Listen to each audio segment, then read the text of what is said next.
আসসালামু আলাইকুম রহমতুল্লাহি ওবারাকাত। সিঙ্গাপুর থেকে আপনাদের সবাই ওয়েলকাম জানাচ্ছি। সিঙ্গাপুর প্রবাসী আমি মোহাম্মদ নুরুজ্জামান। আজকে আপনাদের সাথে এমএলএম সম্পর্কে কিছু কথা বলতে চাই। Multi level marketing. এমএলএম সম্পর্কে আমি কেন আজকে বলতেছি? কারণ এমএলএম নিয়ে অ্যাম্বিশন বিডি চ্যানেলে আমার ২ টা ভিডিও দেওয়া আছে। ওই ২ টা ভিডিও অনেক মানুষই দেখছে। বিশেষ করে মালয়েশিয়ান ভিত্তিক DXN নামে একটা কোম্পানি আছে। সো ওই কোম্পানির বিষয়ে আমি কিছু কথা বলছিলাম। যার দরুন আমাকে যা তা কমেন্ট সেকশনে এসে যে যেভাবে পারছে বলছে। আমি যেটা বুঝতে পারছি তাদের এমএলএম বিষয়ে বা এই বিজনেসটার বিষয়ে তেমন একটা আইডিয়া নাই। তারা কোম্পানির ট্রেনিং প্যাকেজ নিয়ে কোম্পানিদেরকে যা বুঝাইছে তারা অতটুকু বুঝেই মানুষের সাথে তর্ক বিতর্ক করতেছে। এমএলএম আবিষ্কৃত হয়েছিল আমেরিকায়, আমেরিকানদের হাত ধরে। সো আপনি যদি এখন এই মুহূর্তে গুগলকে জিজ্ঞেস করেন, দেখবেন এমএলএম কিন্তু বর্তমানে আমেরিকায় এটা মানে বন্ধ। কারণ কি? এমএলএম আবিষ্কার হয়েছিল মানুষের ভালোর জন্য। কিন্তু পরবর্তীতে বিভিন্ন কোম্পানিগুলা এটাকে পিরামিড স্কিম বলা হয়, পঞ্জি স্কিম বলা হয়। বিভিন্ন স্কিমে আ এটা মানে মানুষকে কোটিপতি হওয়ার ধান্দায় মানে নামায় দিছে। মানে এমএলএম আবিষ্কার হইছে যেটা কোম্পানি থেকে সরাসরি মানুষ প্রোডাক্ট কিনে বেনিফিটটা যেন সরাসরি ভোক্তা বা যে কনজিউমার সে যেন পায়। কিন্তু পরবর্তীতে এই এমএলএম কে কেন্দ্র করে আ মানুষকে কোটিপতি মানে কিভাবে বানানো যায়, কিভাবে দ্রুত আপনি বড়লোক হয়ে যাবেন। মানে এই একটা স্বপ্ন দেখানো শুরু হয়েছে। যেটা টোটালি পিরামিড স্কিম, পঞ্জি স্কিম অথবা যাই কিছু বলেন না কেন। সো আমরা শুধু বাংলাদেশে না অতীতে বিশ্বের বিভিন্ন দেশেও দেখছি বড়, বড় অনেক স্ক্যাম হইছে। সো এই বিষয়গুলো নিয়ে। দেখেন বাংলাদেশেও এই স্ক্যামটা হইছে ডেস্টিনি 2000 লিমিটেড। তারা কিন্তু একসময় খুব জনপ্রিয় হয়ে গেছিল। তাদের ব্যাপারেও কিন্তু সংসদে আলোচনা হইছে, গুণগান হইছে। বিভিন্ন পত্রিকায় তাদের নিউজ হইতো। তাদের নিজস্ব টিভি চ্যানেল ছিল, মিডিয়া ছিল, তাদের প্রোডাক্ট ছিল। হ্যাঁ? তাদের অনেক কিছু ছিল। তাদেরকে দেখে মনে হয় নাই যে একটা কোম্পানি এরকম বাটপারি করতে পারে। But end of the day আমরা কিন্তু সব দেখতে পাইলাম। আমাদের মানে আবেগ নিয়ে কিভাবে খেলছে ডেস্টিনি 2000 লিমিটেড। আমাদের যে একটা ইয়াং জেনারেশন, হ্যাঁ? ওই সময় আমি যদি বলি ২০০৬, ৭, ৮, ৯, ১০ এই সময়টায় টাই পরে কিভাবে মানে ঘুরতো তারা, হ্যাঁ? যাদের কোনো যোগ্যতাই নাই তারাও টাই পরে একদম অফিসার হয়ে ঘোরাফেরা করছে। তো তাদের দেখে আসলে বেশ ভালো লাগতো যে না ইয়াং জেনারেশন কিছু করতেছে। যাই হোক ডেস্টিনি একসময় বন্ধ হয়ে গেছে। সো এখন ইদানিং নাকি খোলা আবার প্রক্রিয়া চলতেছে। হাসি পায় এগুলো দেখে। ডেস্টিনি বাদেও বাংলাদেশে এখনো বর্তমানে ব্যবসা করতেছে এরকম অনেক কোম্পানি আছে। তো এই DXN ব্যাপারে আমি একটা ভিডিওতে কথা বলছিলাম। কথা বলাতে অনেক মানুষ আমাকে বিভিন্নভাবে চ্যাট দিচ্ছে। অনেকেই যা তা বলতেছে। সো আমি তাদেরকে শুধু ৩ টা প্রশ্ন করতেছি আমি প্রত্যেকটা কমেন্টে। কিন্তু কেউই আমার এই ৩ টা প্রশ্নের অ্যান্সার দিতে পারতেছে না। DXN কি MLM সিস্টেমের বিজনেস করে না? নাকি?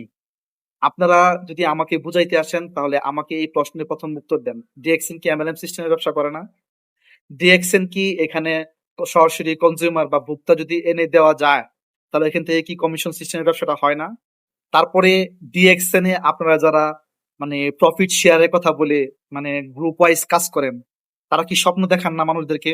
যে আসেন এখানে বিজনেস করেন, করলে আপনি দ্রুত সময়ের মধ্যে খুব মানে অল্প পরিশ্রমেই ভালো কিছু পাবেন, অনেক টাকার মালিক হইতে পারবেন। এইটা কি আপনারা দেখান না এই স্বপ্নটা যুবকদেরকে বিশেষ করে? আমার এই চ্যালেঞ্জ থেকে কেউ মানে এটাকে ফেলে দিতে পারবেন? পারবেন না। দেখেন আপনারা যারা আমাকে প্রশ্ন করতেছেন যে আমি ডিএক্সএন সম্পর্কে কিছুই জানি না। ওই ভিডিওটা তো আপনি পুরোপুরি দেখেন নাই। ডিএক্সএন সম্পর্কে জানি না আপনাদেরকে কে বলল? না জেনে তো আমি ভিডিওতে কথা বলতে আসি নাই। হ্যাঁ, হয়তোবা ডিএক্সএন সরাসরি বলে না যে তারা মাল্টি লেভেল মার্কেটিং। তারা বলে ডাইরেক্ট সেলিং মানে নেটওয়ার্ক। আমরা যেরকম বলি মদ, বিয়ার, ওয়াইন, হুইস্কি যেটাই বলেন না কেন, দিন শেষে সবগুলা ঘুরে ফিরে তো একটাই, তাই না? নাম ডিফারেন্ট। তো প্রসেসিংটা মানে পদ্ধতিটা ডিফারেন্ট। দেখেন এখনো আমি বলতেছি যে ডিএক্সএন নিয়ে পার্সোনালি আমার কোনো মতামত নাই। একটা কোম্পানি তারা এমএলএম সিস্টেমে ব্যবসা করতেছে সরাসরি প্রোডাক্ট কনজিউমারের কাছে পৌঁছায় দেওয়ার জন্য। এটা ভালো। আমি এটার বিরোধী না। এমএলএম এর বিরুদ্ধে আমি না। কিন্তু আমি বলতেছি এখানে যে ফাঁক ফোকর গুলা, শুভঙ্করের ফাঁকির গুলা কথা বলতেছি। দেখেন ডিএক্সএন তারা যে ব্যবসাটা করতেছে অতীতে বহু মানুষ বহু কোম্পানির ব্যবসা করছে। দিন শেষে সবাই কিন্তু একই পথে হাঁটছে। ভাই এমএলএম মানে এই জন্য আসে নাই যে মানুষদের কোটিপতি বানাই। এমএলএম কেন আবিষ্কৃত হয়েছে, কিভাবে আবিষ্কৃত হয়েছে এগুলো একটু পইরা দেখেন। আমরা বাঙালিরা এত গর্দভ যে পড়াশোনা করতে চাই না আমরা। আরে আপনি যে কোম্পানিতে জয়েন করছেন, ট্রেনিং প্যাকেজ নিচ্ছেন বা আপনার লিডার, আপনার টপ লিডার আপনাকে যেটা বুঝাইছে, ডান হাত, বাম হাত, অমুক তমুক এই আপনার এই সার্কেল, হ্যাঁ? আপনি টিম বানাইবেন, দেন টিম দ্রুততরে জ্যামিতিক হারে বাড়বে, তাকে তেল দিয়ে শুয়ে থাকবেন, আপনার টাকা উঠতে থাকবে। আপনি এতটুকুই বুঝছেন? এটাই কি এমএলএম? এমএলএম কি জন্য আসছিল? এমএলএম আসছিল দুনিয়াতে এই যে কোম্পানি যে সরাসরি প্রোডাক্টটা এবং কনজিউমারের কাছে যে যাবে, যে ভোক্তার কাছে, মাঝখানে যেই মানে যে মাধ্যমগুলো, এই মাধ্যমগুলোকে উঠাই দিবে এবং ওই মাধ্যমগুলো যে লাভটা করতো সেই লাভটা সরাসরি কোম্পানি ভোক্তার কাছে পৌঁছিয়ে দিবে। পাইকার টাইকার সব বাদ দিয়া ডাইরেক্ট কি করো, কনজিউমারে তুমি কোটিপতি বানায় দাও। এটা কি পসিবল? একটা প্রোডাক্ট কোম্পানি থেকে যাচ্ছে কনজিউমারের কাছে, আমি একটা 10,000 টাকা দিয়ে একটা প্রোডাক্ট কিনলাম, এর বিনিময়ে এখান থেকে আমি যে ডিসকাউন্টটা পেলাম, কেন? এই 10,000 টাকা প্রোডাক্টটা কোম্পানি থেকে সরাসরি আমার হাতে আসছে, মাঝখানে কোনো মাধ্যম নাই। তার মানে 10,000 টাকার মধ্যে 2,000 টাকা আমার লাভ হইলো, আমার লাভ থাকলো, দ্যাটস অল। হ্যাঁ, আমি ব্যবসাও করতে পারি। এটাকে কেন্দ্র করে আমি কোম্পানির সাথে যেহেতু প্রোডাক্টটা কিনলাম, আমি চুক্তি করে কোম্পানির সাথে মেম্বারশিপ নিয়ে ব্যবসা করতে পারি। তার মানে এই না যেটা নিয়ে কোটিপতি হয়ে যাব। আর আপনারা যারা বাংলাদেশ থেকে বসে বসে আমাকে চ্যালেঞ্জ করতেছেন, কমেন্ট করতেছেন, আপনারা কি জানেন সিঙ্গাপুরের পরিস্থিতি? সিঙ্গাপুরের সহজ সরল বহু প্রবাসীকে তারা মানে মান্থলি তারা $2,000-3,000 ইনকামের স্বপ্ন দেখাইয়া, হ্যাঁ, তারা ইনভাইট করতেছে। কিছুই করতে হবে না, আপনি আসেন, আপনার বন্ধুদেরকে ইনভাইট করেন, তারা প্রোডাক্ট কিনবে, আপনার ব্যবসা হবে। ভাই, ব্যবসা তো সোজা। আপনারা ব্যবসা বুঝেন, আদৌ বুঝেন? ব্যবসা বুঝেন? ব্যবসা কি? যে একটা প্রোডাক্ট আপনারা খালি কিনেন, বেচেন, লোক নিয়ে আসেন, দ্যাটস অল। কমিশনের ব্যবসা, লাখ কোটিপতি হয়ে গেলেন কি আপনারা? এরপরে আমি প্রোডাক্টের বিষয়ে কথা বলছি। দেখেন, আমি এটা বলি নাই যে ডিএক্সএন এর প্রোডাক্ট নাই বা তারা অনেক বড় কোম্পানি কিনা ছোট কোম্পানি। কোম্পানি নিয়ে আমার কোনো মাথা ব্যথা নাই, আমার মাথা ব্যথা হচ্ছে সিস্টেম নিয়ে। ডিএক্সএন এর প্রোডাক্ট ভালো খারাপ এগুলো আমি কিচ্ছু বলি নাই, ঠিক আছে? আমার এটা মাথা ব্যথা নাই। আমার কথা হচ্ছে যে আমার আশেপাশে যেটা দেখতেছি, সিঙ্গাপুরে অনেক প্রবাসীরা শুধুমাত্র এই ব্যবসা করার জন্য তারা এই প্রোডাক্ট গুলা কিনতেছে। এই প্রোডাক্ট নো ইউজ। অনেক প্রোডাক্ট আছে যেগুলা তার দরকার নাই, আমার দরকার নাই। যেমন ডেস্টিনিতে যা হয়েছে, ডেস্টিনিতে আমার বন্ধুরা অনেকেই করছে, আমি দেখছি। নাইজেলা তেলের দরকার নাই, তারপর নাইজেলা তেল কিনছে, কালো জিরা তেল কেন কিনছে? ওইটা কিনে সে মেম্বারশিপ নিয়ে কোম্পানিতে ব্যবসা করবো। সেম কাজটা হইতেছে বাই ডিএক্সএন, সিঙ্গাপুর, মালয়েশিয়া, এই কাজগুলো হইতেছে।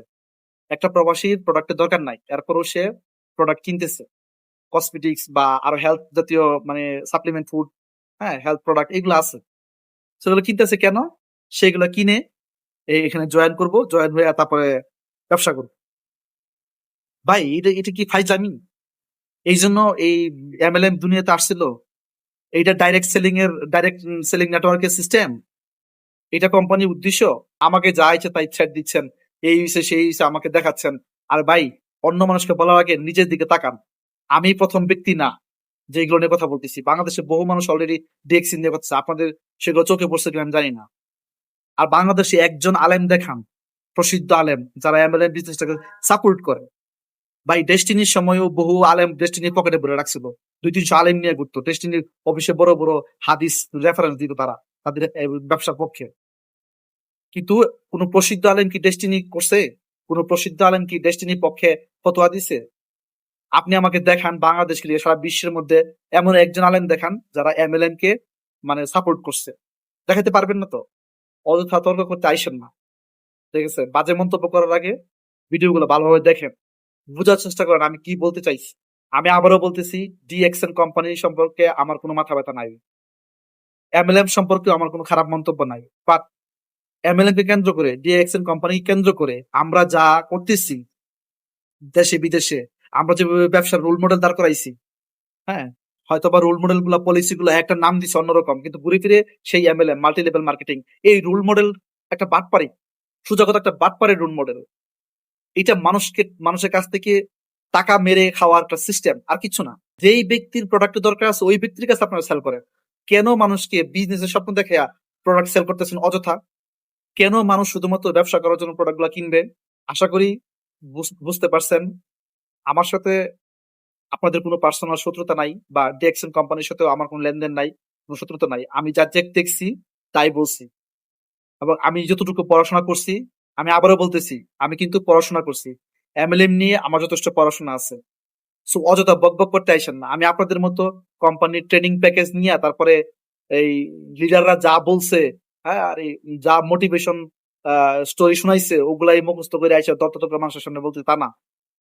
আমি এমএলএম সম্পর্কে পড়াশোনা করছি, ঠিক আছে? আপনিও পড়াশোনা করেন, আপনার কোম্পানির পলিসি সম্পর্কে বোঝার চেষ্টা করেন।